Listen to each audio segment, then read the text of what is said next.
बहुत पुरानी है, एक छोटे से गांव सीतापुर की, जहां हर सुबह बगुलों की कतारें आसमान में उड़ती थीं और हर आंगन में तुलसी की महक बसी रहती थी।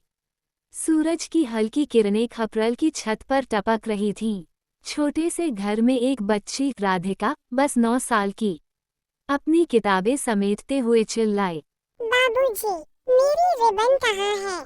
स्कूल को देर हो रही है। उसका बाप श्यामलाल, जो गांव का स्कूल मास्टर था, घबरा कर रसोई से भागा। हाथ में बेलन, सिर पर चिंता और दिल में दर्द लिए बोलता, अरे बिटिया, तू हमेशा चीजें खो देती है।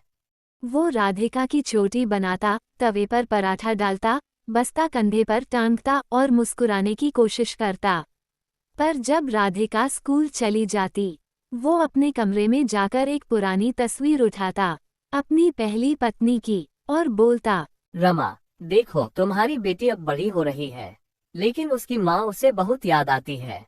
गांव की पंचायत, लोगों की सलाह और अकेलेपन से हार कर श्यामलाल ने दूसरी शादी कर ली।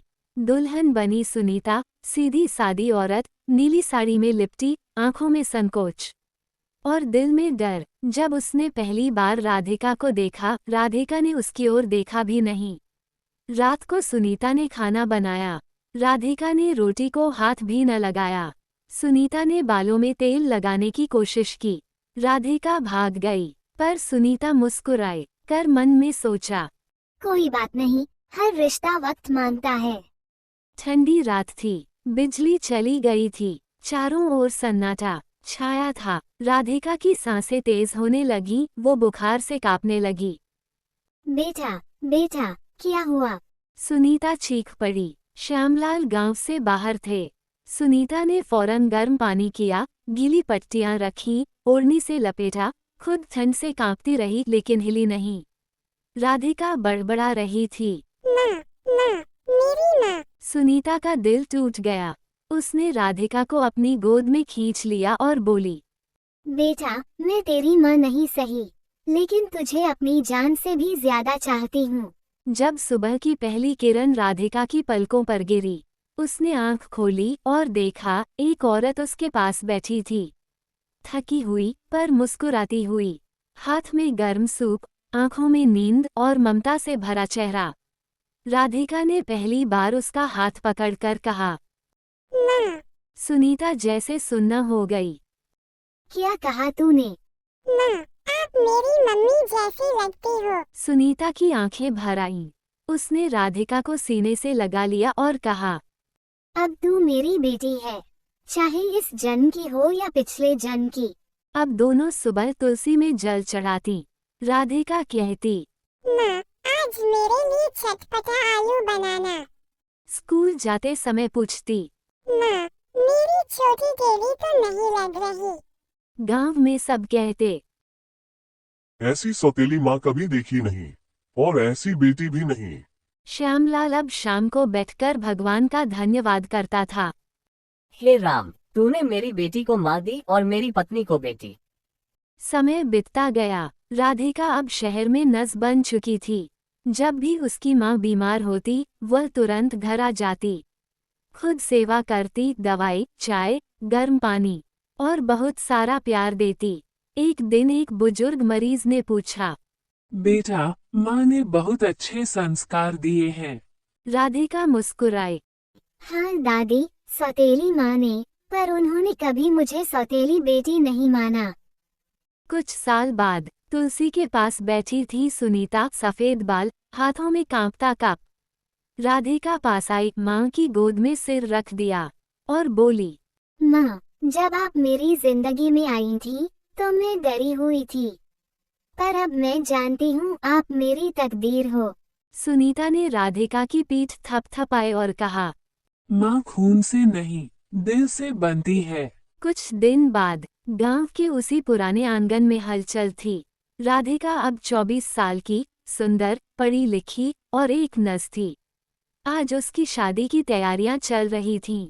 चारों ओर साड़ियां सूख रही थीं, मेहंदी की खुशबू हवा में थी और औरतों के गीत गूंज रहे थे। लेकिन राधिका बस एक चेहरा ढूंढ रही थी। माँ कहाँ है? पीछे से एक आवाज आई, यहाँ हूँ बेटा, देख। तेरे लिए वो लाल चुनरी निकाल लाई जो मैंने अपनी शादी में पहनी थी। राधिका पलटी, माँ सुनीता खड़ी थी, हाथ में पुरानी लाल चुनरी, आंखों में वही ममता। राधिका ने पूछा, माँ, मैं ये आपकी शादी वाली चुनरी क्यों पहनूं? सुनीता बोली, क्योंकि जिस दिन मैं तेरी माँ बनी थी ना, उस दिन से ये चुनरी भी माँ बन गई। आज ये तुझे सौंप रही हूँ। बारात आने वाली थी, हर कोई भाग दौड़ में था। राधिका सजी हुई थी, लाल जोड़ा, माथे पर बिंदी और माँ की दी हुई चुनरी में लिपटी। तभी रिश्तेदारों ने पूछा, राधिका, तेरी माँ कौन है? सगी वाली की फोटो लगाएंगे या? राधिका का चेहरा गंभीर हो गया। उसने धीरे से सुनीता का हाथ पकड़ा और बोली, ये मेरी माँ है। जिसने मुझे जन्म दिया वो स्वर्ग में है, लेकिन जिसने मुझे पाल पोस कर बनाया वो मेरे सामने खड़ी है। तो फोटो नहीं, मैं खुद इनका नाम लूंगी। मेरी माँ का नाम है सुनीता देवी। सन्नाटा छा गया। फिर तालियां बजीं और माँ सुनीता की आंखें भर आईं। विदाई का वक्त आ गया था। राधिका सबको गले लगा रही थी, पर जब माँ के पास आई तो रुक गई। माँ सुनीता की आंखें लाल थीं, पर चेहरे पर मजबूरी थी। जा बेटा, अब तेरा घर वो है। लेकिन राधिका ने उसका हाथ पकड़ा और बोली, नहीं माँ, मेरा घर वो है जहाँ आप हो।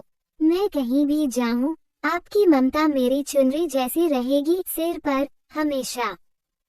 सालों के बाद राधिका अब एक छोटे शहर में रहती है। उसका एक प्यारा सा परिवार है। उसकी एक बेटी है, नाम है सुनी, अपनी नानी के नाम पर। हर बार जब कोई पूछता, सुनी के नाम की क्या कहानी है, राधिका मुस्कुराकर कहती, वो मेरी माँ का नाम है, जो मेरी सगी माँ नहीं थी, पर जिनकी ममता ने मेरी जिंदगी को माँ जैसा बना दिया। इस कहानी से हमें बहुत प्यारी सीख मिलती है। माँ वो नहीं जो सिर्फ जन्म दे, माँ वो है जो हर गम बांटे, हर रात जागे और बिना शर्त प्यार करे। और जब वो माँ बूढ़ी हो जाए तो बेटी का फर्ज है कि वो खुद माँ बन जाए। माँ होना खून का नहीं, दिल का रिश्ता है। सौतेले रिश्ते अगर दिल से निभाए जाएं, तो दुनिया के सबसे सुंदर रिश्ते बन सकते हैं। समाज जो भी कहे, रिश्ते हमारे व्यवहार और भावना से बनते हैं, खून से नहीं। माँ ने अपनी शादी की चुनरी बेटी को दी और वो चुनरी अब ममता की छाया बन गई।